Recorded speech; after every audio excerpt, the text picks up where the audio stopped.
நண்பர்கள் அனைவருக்கும் வணக்கம். சென்ற ஷார்ட் வீடியோ ஒன்றில் பார்த்தோம், நல்ல பிள்ளைகள் யாருக்கு அமையும் அப்படின்னு சொல்லி நம்ம ஏற்கனவே பேசிட்டோம். அதுக்கப்புறம் நல்ல பிள்ளைகள் யாருக்கு அமையாது, நல்ல பிள்ளைகள் யாருக்குங்க கிடைக்காது. நல்ல பிள்ளைகள் அமைவது இல்லை. பிள்ளைகளால் கஷ்டம், பிள்ளைகளால் துன்பம், பிள்ளைகளால் பல தொல்லைகளை அனுபவிக்கக்கூடிய தன்மை. இது ஒரு முன்னெச்சரிக்கையான நடவடிக்கையாக பார்த்துக்கோங்க. என்ன பிள்ளைகளை குறை சொல்லி பேசுகிறோமே, ஒரு வீடியோ போடுறோம்னா நினைக்காதீங்க. பெற்றோர்களுக்கு இது முன்னெச்சரிக்கையாக சொல்லப்படுகின்ற விஷயம். ஒரு தாயும் தந்தையரும் இருக்கிறார்கள். ஒரு குழந்தையை பெற்று வளர்த்து அவங்களுக்கு 2-3 பிள்ளைங்க இருக்காங்கன்னு வச்சுக்கோங்க. இன்னைக்கு நடைமுறையில் நிறைய சந்திக்கிறோம் நம்ம. அவங்களுக்கு ஒரு 2-3 பிள்ளைங்கள் இருக்கு. அவர் ஒரு அரசு அதிகாரியாக இருக்கிறார், சரிங்களா? அப்போ அரசு அதிகாரி இருந்துக்கிட்டு அவர் என்ன பண்ணுறாரு, ரிட்டையர்மெண்ட் ஆயிடுறாரு. ரிட்டையர்மெண்ட் ஆனவுடனே நம்ம பிள்ளைங்க கேட்குறதெல்லாம் வாங்கி கொடுக்குறாரு. கேட்குறதெல்லாம் வாங்கி கொடுத்து எல்லாம் அந்த ரிட்டையர்மெண்ட் ஆன பணத்தை பூரா பிள்ளைகளுக்கே எல்லாமே செஞ்சு முடிச்சிடுறாரு. அவர் அந்த பென்ஷனை மட்டும் வச்சுக்கிட்டு இருக்கிறாரு. இது ஒரு கற்பனை, நிறைய குடும்பத்தில் நடக்குது.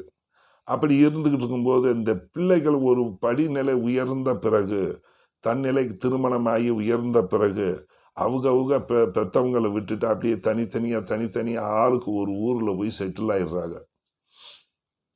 அப்போ அந்த பெற்றவங்க கடைசி காலகட்டத்தில், இது மிக முக்கியமான விஷயங்க, கடைசி காலகட்டத்தில் வயசாயிருது. ஒரு 60, 65, 70 வயசாயிருதுங்க. பெற்றவங்க தாயும் தகப்பனுக்கும் யாருமே பார்க்கறது கிடையாது. மூத்தவன் சொல்றாரு, நீ அங்க போய் இரு. சின்னவன் சொல்றாரு, நீ அண்ணன் வீட்டில் போய் இரு. தங்கச்சி நீ தானே பார்த்தா, தங்கச்சி வீட்டில் போய் நீ ஒரு மாசம் இரு. இப்படிலாம் நிறைய குடும்பத்தில் பேச்சு நடக்கிறது. இது பிள்ளைகளால் படக்கூடிய துன்பம் அந்த பெற்றோர்களுக்கு. இது ஒரு நிலை. ஒருத்தர் என்ன பண்றாரு, பிள்ளைகளை ரொம்ப ரொம்ப நம்பிட்டாரு. பிள்ளைங்க நம்ம பிள்ளைங்க எப்படினாலும் காப்பாற்றிடுவாங்க நம்மள. அவருக்கு பல கோடி ரூபாய் சொத்து இருக்கு. அந்த சொத்துக்களை பூராமே பிள்ளைகள் பேர்ல எழுதி வச்சிடுறாரு. இவர் பேர்ல ஒரு சொத்து கூட கிடையாது. கடைசி காலகட்டங்கள் என்று வரும்போது அந்த பிள்ளைகள் அவங்களுக்குன்னு தனித்தனி குடும்பமாகி அவன் பேரம்பேத்தி எடுக்க இந்த காலகட்டங்கள் வரக்கூடிய காலத்தில் நம்ம பெற்றோர்களுக்கு வயசு ஒரு 70-75 வயசாகும்போது மருமக தொல்லை, மகங்க தொல்லை, எல்லா தொல்லைகளும் உட்பட்டு யாரும் பார்க்க ஆள் இல்லாத ஒரு நிலைமை. இவங்க பேர்ல சொத்துல இவங்க பேர்ல ஒரு சல்லி காசு கூட இல்லாத நிலைமை, வீடு இல்லாத ஒரு சூழ்நிலை. ஏன்னா பிள்ளைங்க பேர்ல எழுதி வச்சிடுறாங்க. இங்கிட்ட ஒரு பொம்பளை பிள்ளை இருந்துச்சு, அதுக்கு ஒரு பங்கு. ஆம்பளை பையன் 2 பேர் 3 பேர் இருக்காங்க, அவங்களுக்கு ஒரு பங்கு இப்படி பிரித்து கொடுத்து விட்டு பிள்ளைங்க பார்த்துக்கிடுவாங்க நம்மளை அப்படின்னு சொல்லிட்டு பெத்த தாயே என்ன ஏதோ ஒரு விசு படத்தில் வந்த மாதிரி இருக்கு கதை. அது என்ன ஒரு படம் சரியாகவும் இல்லை. அப்போ பெத்த தாயை நம்ம பிள்ளைகளை கைவிட்டுருவாங்களா அப்படின்னு சொல்லி அப்படியே என்ன நடக்குது, பிள்ளைங்க மேலே சொத்தெல்லாம் எழுதி கொடுத்துட்டு இவங்க 2 பேரும் ஆண்டியாக இருக்கும்போது பிள்ளைங்க பூரா விரட்டி விட்டுட்டு வேற வழி இல்லாமல் முதியோர் இல்லத்தில் சேர்க்கக்கூடிய ஒரு கொடுமை நிறைய இந்த சமுதாயத்தில் நடக்கிறது என்பதை பெற்றோர்கள் புரிந்து கொள்ள வேண்டும். பிள்ளைகளை நம்புகிறோம், பிள்ளைய கடைசி வரைக்கும் காப்பாற்றுவாங்கன்னு நினைக்கிறோம். இன்னும் சில வித்தியாசமான சில பிள்ளைகள்லாம் இருப்பாங்க. நிறைய நம்ம சமுதாயத்தில் பார்க்குறோம்.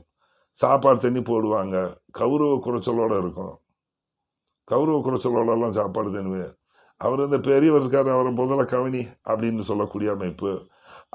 அதே மாதிரி மருமக இப்போ மதிப்பு மரியாதை இல்லாமல் இருக்கக்கூடிய அமைப்பு. வேற வழி இல்லை, நம்ம இருந்ததே ஆகணும்னு சொல்லக்கூடிய சில சங்கடங்களை துக்கங்களையும் தாங்கி கொண்டு இருக்கக்கூடிய ஒரு மனநிலையில் பெற்றவங்கள் இருக்கக்கூடிய நிலை. அவங்களுக்கு நல்ல பிள்ளை கிடைக்கவில்லையே, இவனை தவமேறி பெத்தமே, பழனி மலையெல்லாம் அலைஞ்சமே, திருவண்ணாமலையில் கிரிவலம் வந்தமே அப்படிலாம் புலம்புறோம்ல. நல்ல பிள்ளைகள் யாருக்கு அமைவது இல்லை, இதாங்க பாயிண்ட். அப்போ நல்ல பிள்ளைகள் யாருக்கு அமைவதில்லை அப்படின்னு பேசிட்டாலே நம்ம இங்கே மிக முக்கியமாக பார்க்கக்கூடியது ஒரு விஷயங்க. இந்த கௌரவம் சொல்லி பேசுவோம். கௌரவ ஸ்தானங்கள்லாம் ஒன்று இருக்கு. கௌரவ ஸ்தானங்கள் சொல்லக்கூடியது 1, 5, 9ஆம் இடங்கள். லக்கணம் தான் 1வது இடம். அந்த லக்கணத்துக்கு 5ஆம் வீடாக வரக்கூடியது 5ஆம் பாவகம். அந்த 5ஆம் பாவத்துக்கு 9ஆக வரக்கூடிய பாவகம் 9ஆம் வீடு, 9ஆம் பாவகம். அப்ப இதுதான் கௌரவ ஸ்தானங்கள் சொல்றோம். ஒரு மனுஷன் கௌரவமா இருக்கணும், அந்தஸ்தோடு புகழோடு இருக்கணும் சொல்லக்கூடிய இடங்களும் இதுதான். அப்ப இது நம்ம ஜாதகத்துல சொல்லக்கூடிய லக்கணத்தில் சுபர்கள் இருக்கக்கூடிய அமைப்பு. ஒருத்தர் இருக்காரு, அவர் லக்கணத்தில் சுபர் இருக்கிறார். 5ஆம் பாவகம் சுபமாக இருக்கிறது, 9ஆம் பாவகமும் சுபமாக இருக்கிறது. அதிர்ஷ்டசாலி அவரு. அப்ப இதுங்க என்ன நடக்கிறது? 5ஆம் பாவம் புத்தர்களை குறிக்கக்கூடியது, குழந்தைகளை குறிக்கக்கூடியது. குழந்தைகளை குறிப்பிட்டு அங்க 5ல் இருக்க போது ஒரு குரு இருக்கிறாருன்னு வச்சுக்கோங்க. 5ஆம் பாவத்தை சுபத்துவப்படுத்துகிறார். அந்த குரு என்ன பண்றாரு? அப்படியே 9ஆம் பாவத்தை பார்ப்பார், 9ஆம் பாவத்தை பார்த்து சுபத்துவப்படுத்துகிறார்.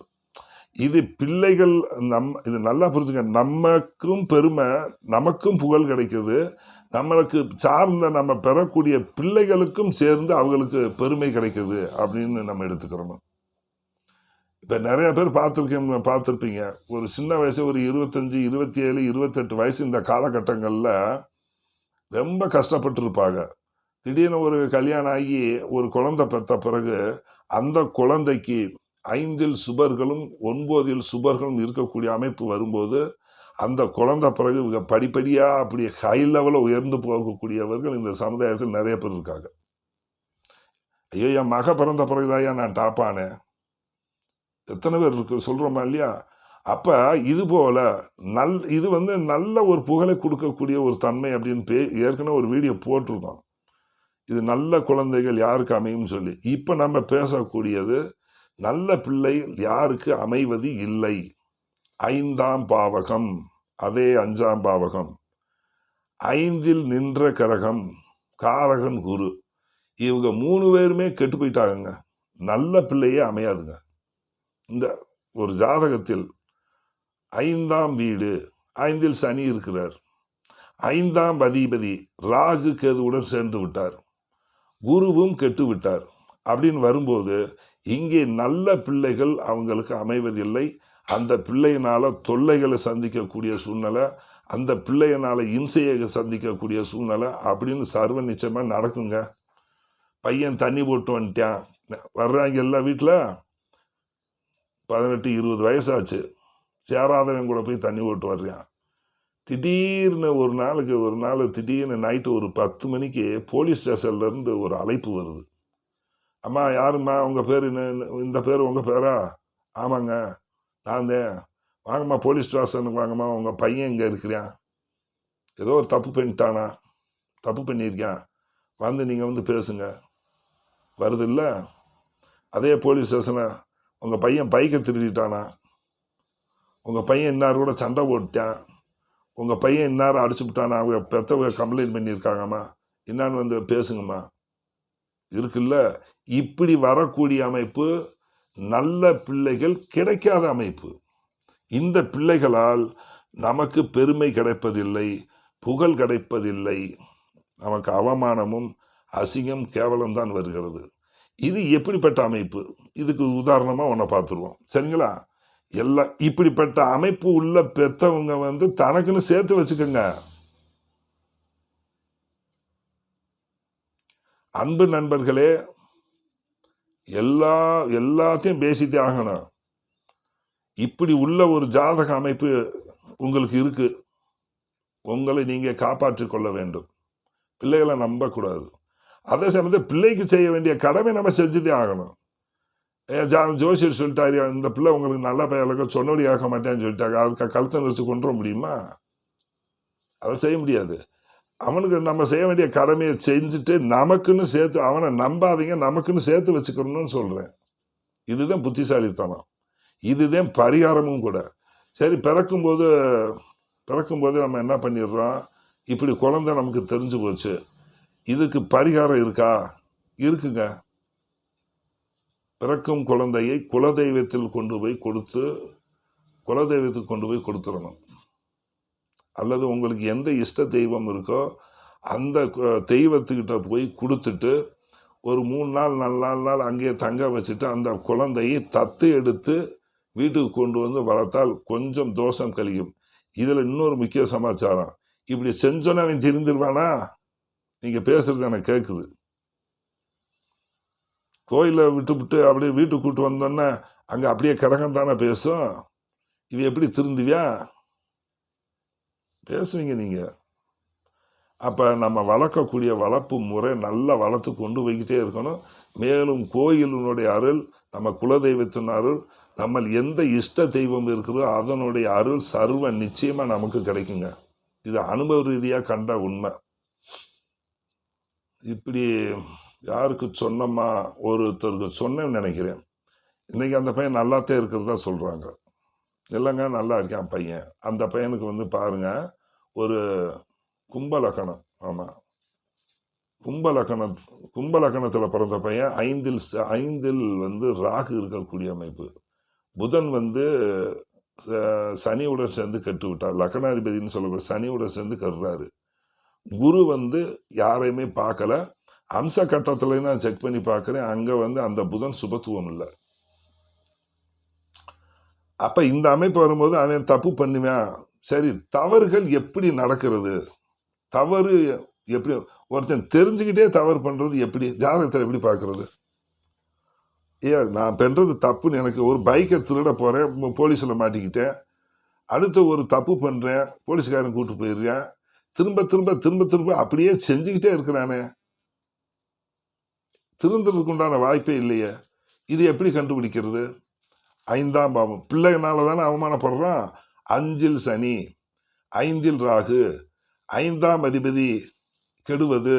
இப்படி இந்த அமைப்பு வரும்போது தாங்க பிள்ளைகள் மீண்டும் மீண்டும் மீண்டும் அவங்க தப்பு பண்ணுவாங்க.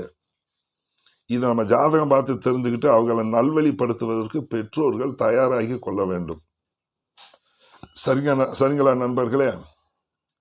வேற என்ன சொல்வது? மீண்டும் சொல்கிறேன், 5ஆம் அதிபதி, 5இல் நின்ற கிரகம், காரகன் குரு. இவர்கள் மூவரும் கெட்டுவிட்டால் அவர்களுக்கு நல்ல பிள்ளைகள் அமைவது இல்லை. இதற்கு பரிகாரம், பிறக்கும் போதே ஜாதகத்தை பார்த்துக்கங்க. ஒன்றும் பெரிய பிரச்சனைலாம் ஒன்றும் இல்லை. கோயிலில் கொடுத்து வாங்கிக்கலாம். கொடுத்து வாங்கிக்கிட்டு இது ஒரு பரிகாரமாக செஞ்சுக்கலாம். செஞ்சுக்கிட்டு அந்த பிள்ளைய வாங்கி தத்து எடுத்து வளர்க்குற மாதிரி வளர்த்துக்கிட்டு, அது கோயில் பிள்ளைங்க. அது நீங்கள் தத்து கொடுத்துட்டீங்கன்னு சொன்னால் அது தத்து எடுத்து வளர்த்திங்கன்னா அது கோயில் பிள்ளைன்னு வந்துடும். அப்போ கோயிலில் வந்து நம்ம எடுத்து வளர்த்த குழந்தை அப்படின்ட்டு அதுக்கு அப்படியே அறிவுரை சொல்லி அப்படியே நல்வழிப்படுத்திக்கிட்டு, முதல்ல இந்த பெற்றவங்க பிள்ளைங்க முன்னாடி தயவுசெய்து சண்டை போடாதீங்க. முக்கால்வாசி அதுலேயே பிள்ளைங்க கெட்டு போயிடுவாங்க. நிறைய குடும்பத்தில் நான் பார்க்குறேன் நண்பர்களே, புருஷன் பொண்டாட்டி பிள்ளைகளை வச்சுக்கிட்டே சண்டை போடுறது. நீங்கள் பேசக்கூடிய துஷ்பிரமான பேசக்கூடிய அசிங்கமாக பேசக்கூடிய வார்த்தைகளை சின்னஞ்சிறு அந்த குழந்தை நம்ம என்ன சொல்கிறோமோ அதைத்தான் திரும்ப பேசும். அப்போ அப்படியே பழகிக்கிட்டே வந்துடும். பெற்றவங்க முதல்ல பிள்ளைகள் முன்னாடி சண்டை ஓடுவதை நிறுத்தி கொள்ள வேண்டும். சரிங்களா? இதுவும் ஒரு பிள்ளைகள் கட்டுறதுக்கு ஒரு வாய்ப்பாகிறது. பிள்ளைகளுக்கு நல்ல மதிப்பு மரியாதைகளை சொல்லி கொடுக்கணும். இன்னாட்ட பேசும்போது நிறைய பேர் மனுஷ மாதிரியாயா பேசுறியாமே, என்ன வளர்த்து வச்சிருக்காங்க சொல்றாங்களா இல்லையா? என்ன பிள்ளையாவ பெற்று வச்சிருக்காங்க? அவனை ஒரு ஒரே ஒரு தெரு தான் நண்பர்களே இருக்கு. அந்த தெருவில் இருக்கும்போது அவனே என்ன செய்ய, நான் ரவுடி இல்லை அப்படிங்கிறியான் அந்த பையன். இதை பெற்றவங்க பார்த்து அப்படி சிரிக்கிறாங்க. இது ஒரு தெருவில் நடக்குது. நான் எந்த இடமும் குறிப்பிட்டு சொல்ல மாட்டேன். ஒரு தெருவில் நடந்துக்கிட்டு இருக்கு, இன்னும் நடந்துக்கிட்டு இருக்கு. பைக்கை வேகமாக ஓட்டிட்டு போறியான். ஒரு தடவை காரில் அடிபட்டு சாக தெரிஞ்சேன். என் கண்ணார நானே பார்த்தேன். கூப்பிட்டு நான் சொல்கிறேன் பெற்றவங்க கிட்ட, கண்டிக்கிற மாதிரி தெரியல. அப்போ சிறுவர்கள் செய்யக்கூடிய தவறு இது வரைக்கும் அவன் அந்த பையன் ஸ்கூலுக்கே போகலைங்க. வயசு வந்து அந்த பையனுக்கு வந்து வயசு 14 வயசு ஆகுது. 9வது படிக்கக்கூடிய வயசு. ஸ்கூலுக்கே போகிறதில்ல அவன். பெற்றவர்களும் கண்டுக்கல. இப்படி இருந்தால் அவன் நாளைக்கு அக்யூஸ்டாக வருவானா வரமாட்டானா? வரத்தானே செய்வான். இந்த மாதிரியும் இருக்கவும் கூடாது. அப்போ பிள்ளைகள் எப்படி அமைவார்கள்? இப்படி இருந்தால் பிள்ளைய கெட்டு குடிச்சவராக தான் போவேன். அப்போ கெட்ட குழந்தைகள் யாருக்கு அப்படிங்கிறதையும் நம்ம பேசிட்டோம். இதற்கு பரிகார விஷயமும் சொல்லிட்டேன் நண்பர்களே. சரிங்களா? பார்த்துக்கங்க, கவனமாக இருந்துக்கங்க. உங்களுக்கென்று சேர்த்து வைத்துக் கொள்ளுங்கள். இதுதான் முக்கியமான பாயிண்ட். சரிங்களா நண்பர்களே? நன்றி, வணக்கம். மறக்காமல் சப்ஸ்கிரைப் பண்ணிடுங்க, ஷேர் பண்ணுங்கள், பெல் பட்டனை ப்ரெஸ் பண்ணிடுங்க, கமாண்டோ உங்களுக்கு தெரிஞ்ச கமாண்டாக போடுங்க. நன்றி, வணக்கம்.